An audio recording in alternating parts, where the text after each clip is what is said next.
રામ રામ જય અને બધા મિત્રોને મારા નમસ્કાર। તો મિત્રો, હાલમાં નરેન્દ્ર મોદી તેના પત્નીના ગામમાં મત માગવા માટે ગયા છે કે ત્યાં ઉમેદવાર તરીકે ગયા છે અને તેમના પત્નીના ઘરે પણ ગયા હતા। તો ત્યાં શું થયું એના વિશે આપણે ચર્ચા કરવાના છીએ। જો નરેન્દ્ર મોદીના પત્ની હતા કે ન હતા, તેમના પત્ની હતા તો તેમનું નામ શું હતું, તેમનો પત્નીનો જન્મ ક્યારે થયો હતો, નરેન્દ્ર મોદી સાહેબના તેમના પત્નીના લગ્ન ક્યારે થયા હતા અને હાલમાં તેમના પત્ની અત્યારે શું કરે છે, એ બધું જાણવા માટે આ વિડીયોને લાઈક કરી દેજો, વિડીયોને સબસ્ક્રાઈબ કરી દેજો।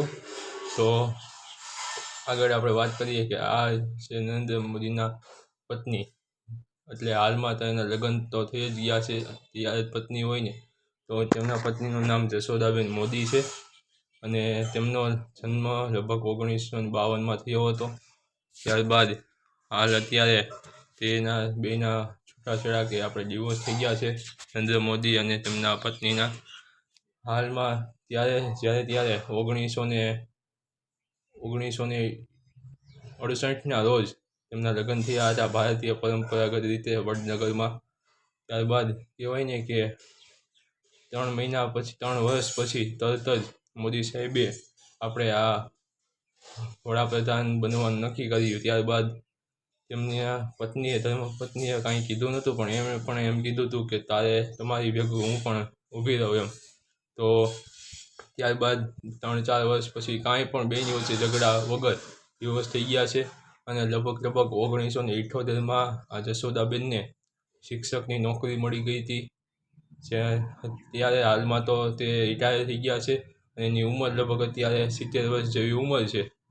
ત્યારબાદ નરેન્દ્ર મોદી જ્યારે કહેવાય કે અત્યારે તેના પત્ની એ અલગ રહે છે, દેશના કલ્યાણ માટે તેમના પત્નીથી તે અલગ રહે છે હાલમાં અત્યારે।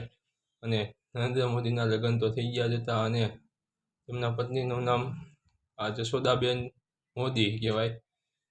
ત્યારબાદ આ તેમના પત્ની છે, હાલમાં તે લગભગ 1987ના રોજ જ મળ્યા હતા। ત્યારબાદ યશોદાબેન સાથે નરેન્દ્ર મોદી મળ્યા જ નથી। તો 1987માં છેલ્લી મુલાકાત થઈ હતી બંનેની, ત્યારબાદ કોઈ પણ જાતનું મળ્યા નથી અને જશોદાબેનને આ ટીવી અને ન્યૂઝપેપરમાંથી જ સમાચાર મળે છે નરેન્દ્ર મોદીના। તો વિડીયોને લાઈક કરી દેજો, ચેનલ સબસ્ક્રાઈબ કરી દેજો। બાકી જો આ વિડીયો સારો લાગ્યો હોય નીચે કમેન્ટમાં કહેજો ને દિલનો સિમ્બોલ નાખી દેજો। બાકી રામ રામ જય રાને।